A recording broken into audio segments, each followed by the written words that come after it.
Isipin mong isa kang magulang. Inaalagaan ng iyong mga anak at pinapanood silang lumaki. Pinapaaral, umaasang matututo sila at magkakaroon ng magandang kinabukasan. Pero bigla na lang may dumating na trahedya. Ang mga paaralan ay karaniwang lugar para sa pambubuli kahit pa nga sa labas ng paaralan. Nakakabahala talagang isipin na kahit nangyayari na ang pambubuli sa loob mismo ng paaralan, wala pa ring namamagitan hanggang sa maging huli na ang lahat. Nakakalungkot na sa karamihan ng mga ganitong uri ng kaso, hindi nakakakuha ang mga biktima ng mga napapanahong tulong. Naaalala niyo po ba yung Korean dramang The Glory, kung saan pinahirapan ng isang estudyante gamit ang plansya ng buhok ng kanyang mga mismong kamag-aral? Hindi lang yun ang nag-iisang kaso. Ngayon, pag-uusapan po natin ang tungkol sa isa sa pinakanakakatakot na kaso ng pambubuli sa Malaysia, kung saan gumamit ng katulad ng pamamaraan ng mga salarin ang pagsunog sa biktima gaya ng sa The Glory. Ito ang kaso ng pinahirapang kadete ng Navy na si Zulfarhan Usman. Bago po tayo magpatuloy, shoutout po kina Evelyn Aquino at sa Montesido family from Bago City, Negros Occidental. At sa lahat po ng mga nanonood, subscribers at hindi mga subscribers, salamat po sa inyo. Sa pagpapatuloy ng kwento, hindi patanggap ni Hawa Usman na binawian na ng buhay ang kanyang anak. Tanggap naman niya to. Ang hindi niya lang talaga matanggap ay kung paano ito walang awang pinahirapan. Ito ay ayon sa mga sinabi ni Hawa Usman tungkol sa sumakabilang buhay ng anak na si Zulfar Usman Zulkarnain, na walang awang pinahirapan na tinapos ng mga kapwa niya kadete sa University Pertahanan Nasional Malaysia o UPNM mahigit 7 taon na ang nakalipas. Nagtamo si Farhan ng 70 mga marka ng paso sa katawan, isang kakilakilabot na akto ng pagpapahirap na siyang ikinalagot ng hininga nito at sumira sa kanyang pamilya. Ibinahagi ni Hawa na 60 years old na ngayon ang kanyang patuloy na kalungkutan at ang malalim na peklat na iniwan ng trahedya. Gabi-gabi siyang umiiyak at umaasang maranasan ng mga salarin ang sakit na dinanas ng kanyang anak. Zulfarhan Usman ang siyang agad na maiisip sa Malaysia kapag pinag-uusapan ang tungkol sa mga kaso ng pambubuli dahil sa matinding kalupitan at kaunting parusang natanggap ng mga salarin sa mata ng pamilya ng biktima at ng publiko. Nagsimula ang kwento sa mga pangarap ng isang binatang si Zulfarhan Usman Zulkarnain na gustong maging opisyal ng Navy. Isa siyang matalinong bata na minamahal ng kanyang pamilya at ng mga taong nakapaligid sa kanya. Malinaw na naaalala ni Mrs. Hawa ang araw na ipinadala nila si Zulfarhan sa universidad. Sinabihan siya ng kanyang anak na sakaling mangulila ito sa kanya, tingnan na lang ng ina ang kanyang mga gamit at siyak na mapapawi ang pangungulila nito. Ipinakikita nito na lubos niyang pinapahalagahan ang kanyang pamilya tulad ng pagmamahal nila sa kanya. Isang normal na binatang may malaki at kagalang-galang na pangarap. Upang matulungan ang kanilang anak na makamit ang kanyang mga mithiin, ipinasok siya ng kanyang mga magulang sa National Defense University of Malaysia, kung saan siya nag-enroll ng electrical engineering. Matalino si Zulfarhan, mahusay sa lahat ng mga paksa. Gayunpaman, ang pag-enroll doon ay nangangahulugan ng paninirahan sa campus dorm. Sa magkahalong namumuong emosyon at pampatibay loob, pinakawalan ni Zulkarnain at Hawa ang kanilang anak. Umaasang balang araw ay magiging dakilang tao ito. Ang hindi nila alam ang mga pag-asa at pangarap na yon ay masisira lang pala sa isang bagay na hindi maisip. May 21, 2017, isang grupo ng mga estudyante ang lumapit kay Zulfarhan at nagtanong sa kanya ng mga kakaibang tanong. Inakusahan siya ng mga to ng pagnanakaw sa laptop ni Muhammad Akmal na kanya namang itinanggi. Pero sa kabila ng pagtanggi, iginiit pa rin ng grupo na siya ang magnanakaw. Hindi malinaw kung bakit sila naniniwala dito. Ngunit sinimulan nilang ipagtutulak at pinagsusuntok si Zulfarhan na 21 years old lang nung panahong yon. Kinaladkad siya ng grupo papunta sa kanyang dorm room. At kung ano ang sumunod na nangyari ay lubhan ng nakakatakot. Mula 2:30 ng madaling araw hanggang 5:30 ng umaga, pinahirapan ng mga estudyante si Zulfarhan. Salitan sila sa pagkapos at pagdiin ng mainit na plansya sa balat ng binata. Pinaghahampas din siya ng mga to, ng plastic na tubo, hose at mga hanger. Pinipilit siyang paaminin sa pagnanakaw sa laptop. Hindi pa natapos ang pagpapahirap sa araw na yon. Kinaumagahan, iniwan nila si Zulfarhan sa kanyang silid at sinasabi sa lahat ng nagtatanong na may sakit ang binata. Pagkatapos ng kanilang mga klase at pagsasanay, bumalik ang grupo sa silid ni Zulfarhan upang ipagpatuloy ang pagpapahirap sa kanya, gamit ang mainit na plansya at iba pang mga bagay sa kanyang unang mga natamong paso. Sa kabila ng mga kalupitang ito, may lakas pa ng loob ang grupo na gamutin ang mga sugat ng binata. 6 na araw pagkatapos ng unang pag-atake, May 27, dinala nila si Zulfarhan sa isang pribadong klinika. Ang doktor na naniniwalang natamo ng binata ang kanyang mga pinsala dahil sa pagsasanay sa militar ay binigyan lang siya ng ilang gamot at pinauwi kasama ang mga nagpapahirap sa kanya. Pagkaraan ng ilang araw sa pag-aalalang mas lumala pa ang kanyang kalagayan, muli siyang binalik ng grupo sa parehong klinika pagka May 31. Pero ganun pa rin, muli pa rin siyang pinauwi ng doktor. Hindi na talaga nakayanan ni Zulfarhan ang patuloy na pagpapahirap. Noong madaling araw ng June 1, isang estudyanteng nakangalang Muhammad Nazrin ang inutusan ni Muhammad Azamuddin na tingnan si Zulfarhan na hindi na gumagalaw.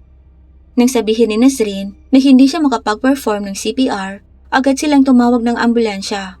Dinala si Zulfarhan sa Serdang Hospital. Sa kasamaang palad, binawian ito ng buhay pagkarating nila sa ospital. Nang matanggap ng mga magulang ni Zulfarhan ang masakit na tawag sa telepono bandang 11:30, gumuho ang kanilang mundo. Umiyak sila at agad na umalis sa kanilang tahanan sa Johor. Bumiyahe ng 300 kilometers papunta sa Serdang Hospital sa Kadyang, Selangor. Pagdating ng 3:00 ng madaling araw, hindi sila pinayagang makita ang katawan ng kanilang anak hanggang 9:00 ng umaga. Na talagang kakaiba dahil nung una, pinahintulutan lang silang makita ang mukha ni Zulfarhan pero hindi ang kanyang katawan. Saka lang nila nalaman ng lawak ng mga paso, malalaking lapnos at mga sugat sa katawan ng kanilang anak. Nang maramdamang may mali, nagsampa ang kanyang ama ng report para sa investigasyon. Kung tutuusin, 90% ng katawan ng binata ang natatakpan ng mga paso at lapnos. Marami sa kanyang mga pinsala ang napakalubha na kahit pa man magamot ay mahirap pa ring mailigtas ang kanyang buhay. Inilunsad ang isang pagsisiyasat at sinimulang tanungin ng pulisya ang mga estudyante. Nangyari ang insidente sa ilalim mismo ng ilong ng campus. Paanong walang nakakaalam tungkol dito? Sa pagbubukas ng investigasyon, napag-alamang maraming mga pagkakataong napalampas upang mailigtas ang buhay ng binata. Isang saksi ang nagsabing alam niya ang tungkol sa pagpapahirap at sumulat ng anonymous letter sa mataas na pamunuan ng universidad, umaasang kikilo sa mga to at mailigtas si Zulfarhan sa kamay ng mga nagpapahirap sa kanya. Pero dahil sa inilabas ng recipient ang sulat sa WhatsApp nang matanggap ito, nalaman na rin ito ng mga salarin na nag-udyok sa kanilang ilipat si Zulfarhan sa ibang lokasyon upang itago. Bukod pa rito, isinawalang bahala ng doktor sa klinika na sumuri kay Zulfarhan ang mga kritikal na sugat na natamo ng binata. Kakatuwang naniwala ang doktor na mula sa pasabog ang mga natamong paso at lapnos ni Zulfarhan, gayong halos na puno ng pinsala ang katawan pero wala sa kanyang liig, mukha, mga kamay at lahat ng bahaging madaling mapansin o makita ng mata. Dapat sana ay naghinala na siya na may kakaiba talagang nangyayari. Natukoy ng pulisya ang 6 na pangunahing suspitsado. 5 ang responsable sa pagpapahirap kay Zulfarhan, habang ang isa ay inakusahan ng pagtulong sa krimen. Lahat ng mga akusado ay nasa 22 years old noong panahong yun. 5 ang kinasuhan ng pagtapos ng tao sa ilalim ng Section 302 ng Penal Code na nag-uutos ng parusang bitin ng nahatulan. Ang isa ay kinasuhan ng pagtulong sa krimen sa ilalim ng Section 109 ng parehong code na may pareho ring parusa. Lahat ng mga nasasakdal ay nagplead ng not guilty sa mataas na hukuman sa mga kaso ng pagtapos ng tao at sadyang nagdulot ng pinsala. Gayunpaman, nagbigay ng ebidensya ang prosekusyon na lahat ng akusado ay sumunod sa utos ng kanilang kaibigan at nagsalitan sa pagdiin ng mainit na plansya sa katawan ng binata, at ang tanging hindi ginalaw ay ang kanyang mukha at mga kamay, mga bahaging hindi natatakpan at madaling makita. Nagtamo si Zulfarhan ng 70 paso sa katawan na humantong sa pagkalagot ng hininga nito. Sinabi ni Deputy Public Prosecutor Kay Mangay na imposibleng hindi alam ng mga nasasakdal na maaaring bawian ng buhay ang biktima dahil sa ginawa nilang pagplansya dito. Kaya't mahirap sabihing hindi nila intensyong tapusin ang buhay ng binata. Ang planaro't masilang pagpaso lang sa katawang natatabunan ay nagmumungkahi ng pagtatangkang itago ang mga marka. Sinabi ng mga akusado na mahal nila si Zulfarhan dahil kung hindi, sana ay nilapnos na rin nila ang mukha nito at ang mga kamay gamit ang mainit na plansya. Sa kasamaang palad, hindi makakita ang korte ng sapat na katibayan ng intensyon sa pagtapos ng tao sa kabila ng mga kahilingan ng prosekusyon. Sa huli, naabot ng korte ang hatol. Noong November 2, 2021, sinintensyahan ng Korte Suprema ang 6 na dating estudyante ng Malaysian National Defense University ng 18 taong pagkakakulong. Napatunayan silang nagkasala ng sanhi ng pagkalagot ng hininga ng sikadet employee na si Zulfarhan Osman Zulkarnain nang walang intensyong tumapos ng tao. Sa kasamaang palad, ang sentensya ay kinalkula mula sa araw ng kanilang pag-aresto noong June 1, 2017. Mabisang binawasan nito ang sentensyang 18 taon nang humigit kumulang 4 na taon. Hindi lang ang 6 na nasintensyahan ang mga sangkot, pinarusahan din ang 12 iba pa dahil sa pagkikilahok sa pagpapahirap kay Zulfarhan. Ang mga individual na to ay sinintensyahan ng 3 years na pagkakakulong at napatunayang nagkasala sa ilalim ng Criminal Code Section 330 tungkol sa pagpapahirap. Binigyan din ng korte ang mga nasasakdal ng pagkakataong mag-apela na ginawa naman ng mga to. Sinabi ng mga abogado ng depensa na dapat isalang-alang ng korte ang katotohanang nararapat mabigyan ng pangalawang pagkakataon ang mga akusado. Ang magaan na parusang ito ang nagbunsod sa marami na maniwalang nakaligtas sa mga nasasakdal na parang pinalo lang sa kamay bilang parusa sa malupit na pagpapahirap nila at pagtapos kay Zulfarhan. Bilang tugon, nagsumiti ang prosekusyon ng sarili nilang apela laban sa desisyon ng korte. Nangangatwiran na ang mga salarin ay karapat-dapat sa mas matinding parusa. Sa pagdinig ng apela noong May 15, 2024, hinangad nilang ibalik ang orihinal na kaso ng pagtapos ng tao at itulak ang parusang biti sa mga nasasakdal. Binanggit ang kalubhaan ng mga pinsala ni Zulfarhan. Malinaw ang paninindigan ng prosekusyon. Masyadong matindi ang mga sugat na natamo ng binata at hindi pwedeng sabihing mangmang ang mga akusado sa kanilang ginawang kasalanan. Ang hukuman ng apela ay nakaschedule sa July 23, 2024 upang ihatid ang hatol sa apela. Sa kabila ng mataas na profile ng kaso ni Zulfarhan Osman at ang mga talakayan, nakapag-udyok ito laban sa pambubuli o pananakot. Hindi ito humantong sa mga makabuluhang pagbabago sa katotohanan. Makalipas lang ang ilang araw noong June 16, isa pang teenager ang binawian ng buhay dahil sa matinding pambubugbog. Si Naveen, 19 anyos lang, ay lumabas para bumili ng burger kasama ang kanyang matalik na kaibigang si Praveen. Hinarang sila ng grupo ng matagal nang nananakot kay Naveen. Ang pagkaharap na to ay humantong sa karahasan. Sinalakay ang magkaibigan at binugbog ng 5 mga lalaki gamit ang mga helmet. Si Praveen na pinagtulungan ay tumakbo palayo para humingi ng tulong. Samantala, si Naveen ay dinala sa isang liblib na lugar kung saan siya salitang hinalay ng 5 kapwa kalalakihan at patuloy na binubugbog. Kalaunay itinapon ang kanyang brain-dead na katawan sa isang bukid. Binawian siya ng buhay, makalipas ang 2 araw sa pinang-hospital. Ang parehong mga kaso ni Zulfarhan at Naveen ay nagpapakita ng nakakagambalang pagkakatulad, ang kawalang interes ng mga saksi. Sa kaso ni Naveen, isang empleyado ng burger stand ang nakasaksi sa pambubugbog pero hindi nakialam. Dahil tingin niya seryoso ang pambubugbog na to, ayaw niyang madamay.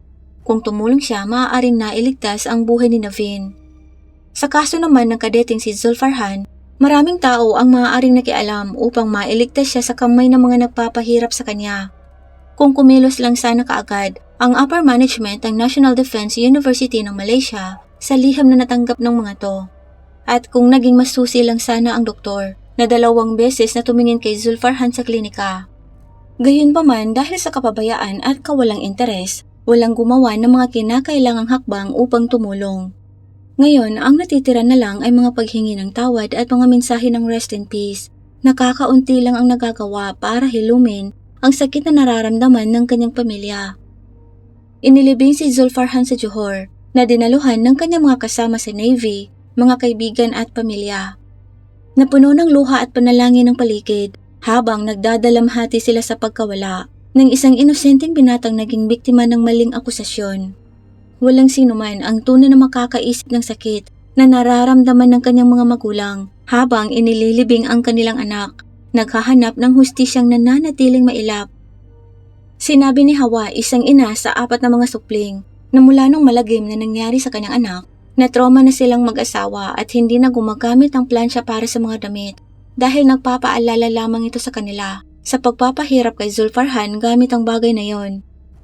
Ibinahagi rin ng kanyang ama na 2 linggo pagkatapos sumakabilang buhay ang kanyang anak, pinangarap niyang umuwi sa kanila si Zulfarhan na nakasuot ang uniforme ng Navy. Sa kanyang panaginip, sinalubong niya ang kanyang anak at ipinasyal sa paligid ng Johor Bahru. Sinabi sa kanya ni Zulfarhan na hindi naman siya nawala, naaandun pa rin daw siya. Sa tuwing naaalala ng tatay ni Zulfarhan ang panaginip na yon, umiiyak ito dahil sa mabuting anak ang binata.